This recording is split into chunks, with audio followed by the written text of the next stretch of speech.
so that you did at least get a chance to see the school in action. That was the purpose of the tour. As I say, no show can be put on every morning for 6 mornings of tours. So what you've seen this morning is a normal working Tuesday morning. And I hope what you've seen is pupils interacting with teachers. You've seen some boys sitting quietly and attentively. Hopefully you've seen other boys more active and contributing to what's going on in the lesson. And certainly what I expect to see when I walk around the school is a peaceful but very purposeful working atmosphere. And I very much hope that that's what you saw this morning as well. Now, if I could just say a word or two about the admissions process.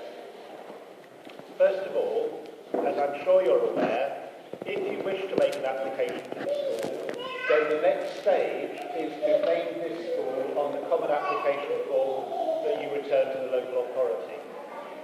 And I would like to reiterate a point that I make over and over again, which is about where you rank schools in the preference order. I very much hope that Queen Elizabeth will be the first choice of school for you, for your son. And if that's the case, then please do rank it first in your list. But I totally respect the fact that for some of you that will not be the case, and that there are other schools which you might prefer your son to attend, and this is just one of a number.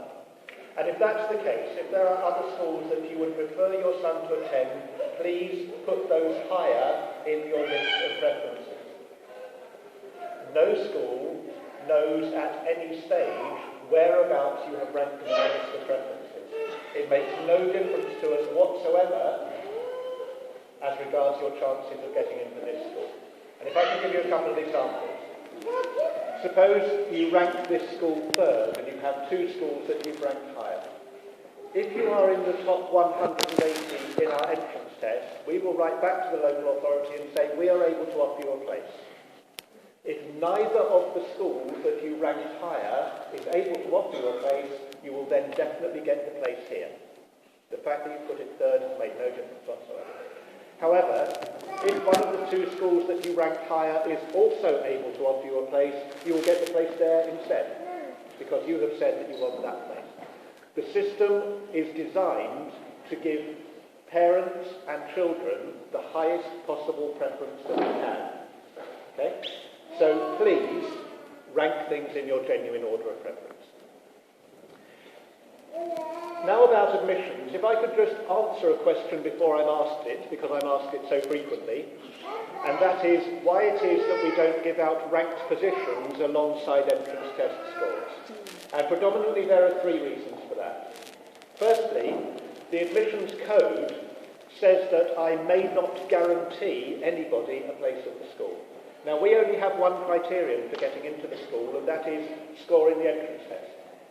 So if I write out to anybody and say you finished between number 1 and 180, I have effectively guaranteed you a place in the school, and I feel then that I've broken the admissions code. Secondly, the ranking that we have at the moment, in fact we don't have the boys in rank order, we simply have them divided 2, 10 and above and 2, 9 and below. But the ranking that we could have at the moment would simply be position in the entrance test. Now I don't know, and you don't know, how many of the people who sat the entrance test will actually choose to apply for a place at Queen Elizabeth. It is the case, I don't like this fact, but it is the case that some people use entrance tests at one school just as a dry run for an entrance test at another school, and they have no intention of applying for a place at the school at all. So, there will be a number of people out of that 2,000 who simply don't apply for a place at the school. So if I were to give you a ranking at this stage, it may well be an awful lot lower than the true ranking amongst the people who apply. So it could be very misleading information for you. Thirdly, and I think most importantly, I wouldn't want any boy to start here at the school next September feeling that he was the lowest ranked child to get into the school. And to be honest with you, I wouldn't want any child starting here thinking that he was highest ranked either. We would like all the children starting in September to start exactly equally, and that's exactly how we will treat them. So, those are the reasons why I don't give out any ranked information to parents. What can I add to the information that you've had so far? Only really this.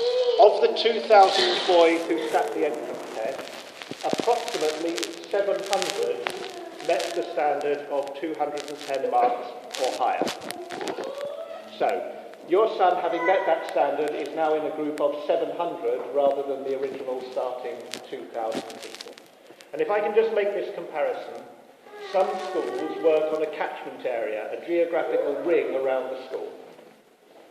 So, if you can imagine now that there are 700 people in that ring, if you have a score of 210, you are right on the outer boundary. And as your score increases above 210, then you are getting nearer to the school. Why don't I give out a maximum score? Because if somebody's got the maximum score, I have guaranteed them a place in the school, and we're back to reaching the admissions rate. So, that is the statistical information that I am going to give out, and that I have now given out. I will not give out further statistical information about the test. With that caveat, if there are other questions, I'm very happy to try to answer them for you. No, as you said, if we have ranked the nearest schools as 1 and 2 and say QE as third, yes. and if we have already got a place from them, yes. would we hear from you or not? Right. So the lady's question was, if you'd rank the school as your third preference and you get a place in number 1 or number 2, would you hear from us? The answer is no, you wouldn't. If the local authority has offered you a place in a higher ranked school, then we work on the basis that you've got what you wanted, and that closes things down as far as we're concerned. Madam. Thank you for that question. Are you required to fill in any supplementary information forms? You need to do no other paperwork for this school whatsoever. The only paperwork that you now need to do, so far as we are concerned, is the return of the form to your local authority. But for our school, no more paperwork whatsoever. Thank you. Yes, sir. What's the last school? Okay, I'm afraid that's a piece of statistical information that I won't give out, sir.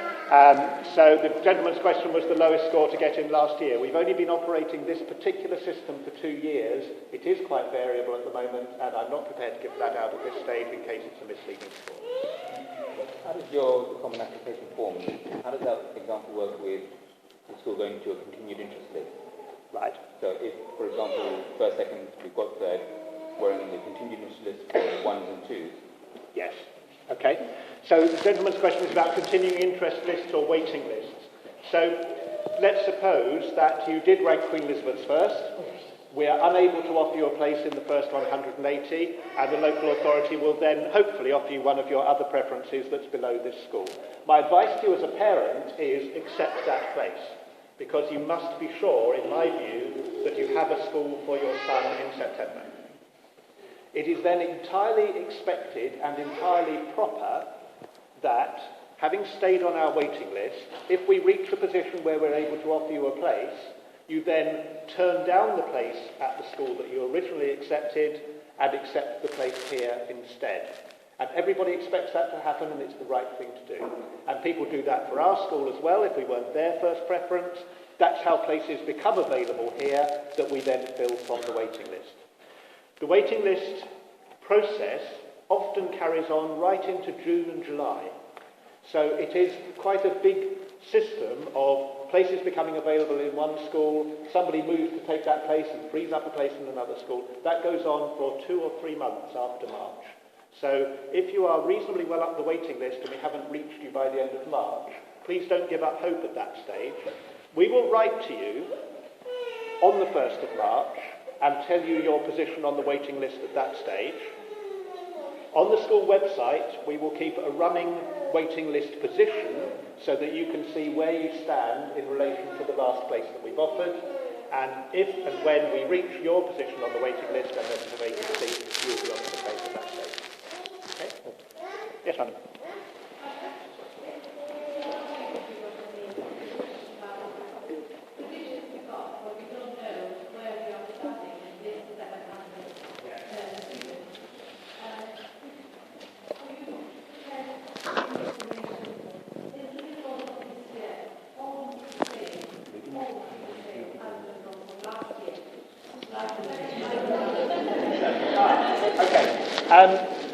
So that part of the question, was it a similar number who met the minimum standard last year? Yes, it was a very similar number. Okay? Any other part of the question? No, I'm afraid I'm not prepared to give out any further information. For example, if a child lives in the time for various reasons, Yes. how do you feel about this? Okay, so the latest question was what happens rather later in the process if a child leaves in year 8 or year 9? Just to bring it back a little bit, the waiting list on the basis of entrance test scores is maintained until December after the children start in the September. So for your sons, the waiting list will be maintained until December 2015. So if anybody leaves from year 7 between September and December of 2015, we will fill the place on the entrance exam waiting list. At that point, the waiting list is cleared completely, and if people still remain interested in the school, you then have to apply over again to the local authority and say you want to go onto the waiting list for the school. That is also true if you wanted to be on a waiting list for year 8 or year 9 or year 10 and so on. If any places then become available in those year groups, we invite all of the people who are on the waiting list at that stage to come in and do a new test at the school, and we then offer the place on the basis of that new test result. Any information every, like, if someone coming from hospital to the school, hospital? About where, sir? Coming from hospital? Hounslow. Well, we don't run any school transport from there, sir. So. I mean, what I know is school transport is a narrow, so any information about... Okay. I think the best thing you can do, I'm not an expert on school transport and school coaches there, so the best thing I would advise is if you email into inquiries@qebarnet.co.uk, somebody from business admin will then get back to you and tell you about coach routes. Okay? But that's not an area of my expertise. You do have coaches? There are coaches that serve the school. It's a privately run operation. It's not a school-run operation. It's therefore a commercial operation and to some extent demand-led. So the company needs to know that the coach route is viable for them before they will put that coach route on. But as I say, probably best if you're interested specifically in the transport, do email into the school. Somebody from business admin will then give you more information than I'm able to do. Okay? My area of admission is much more than transport. Historically, what is the waiting list which has gone up? Okay, so the gentleman's question was historically about the waiting list. I would say that in a typical year, we get to somewhere in the mid-30s on the waiting list as the last place that we would offer.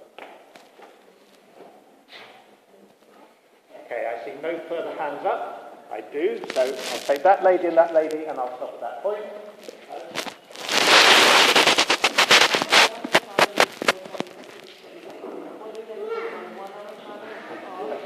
So the latest question was how does travelling time affect study? I don't think it affects study so much as perhaps it affects extracurricular activity, a lot of which takes place after school. But because we recognise that that's the case, we also maintain quite a long lunch period at school here, so that a lot of extracurricular activity can take place during the lunch period. I'm not going to recommend a travelling time to you. Families will make their own decisions on that. I think personally as a father there are distances and times that I would not want my child to travel, but I do think that we try to make sure that we have boys travelling a long distance. We do try to make sure that they're able to participate fully in everything that the school has to offer, and certainly they seem to manage to organise their time and keep up with their work perfectly well. Okay, so final question, lady at the back had a hand up.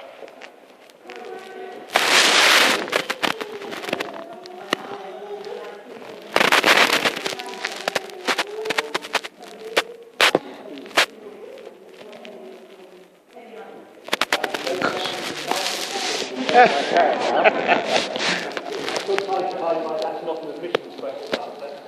I've been here 28 years now, and what I see going through here are young men, all of whom start as nervous 11-year-old boys, and who by the time they've gone out of the school have developed into the sort of young men who met you on the door this morning, who are able to greet adults in an appropriate way, who I hope as they went around the school with you were able to answer your questions and make you feel that they were reasonably confident and assured of themselves, and that the ability that they have is being used for the right reasons.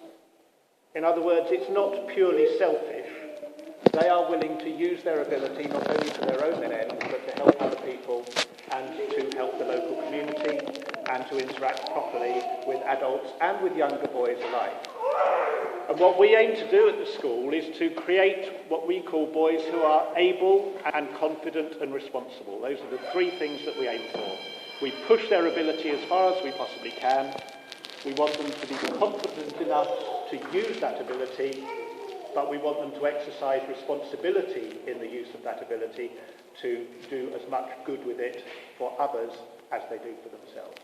I believe that we succeed in that mission. I wouldn't have stayed here the almost 30 years that I had if I didn't feel that we were doing the right thing, and I hope that you will feel that it's the right things for your sons too. With that, thank you very much indeed for coming in. I do hope that you found the morning useful, and I do hope that if you apply to the school, you and your sons will be successful. Thank you very much indeed.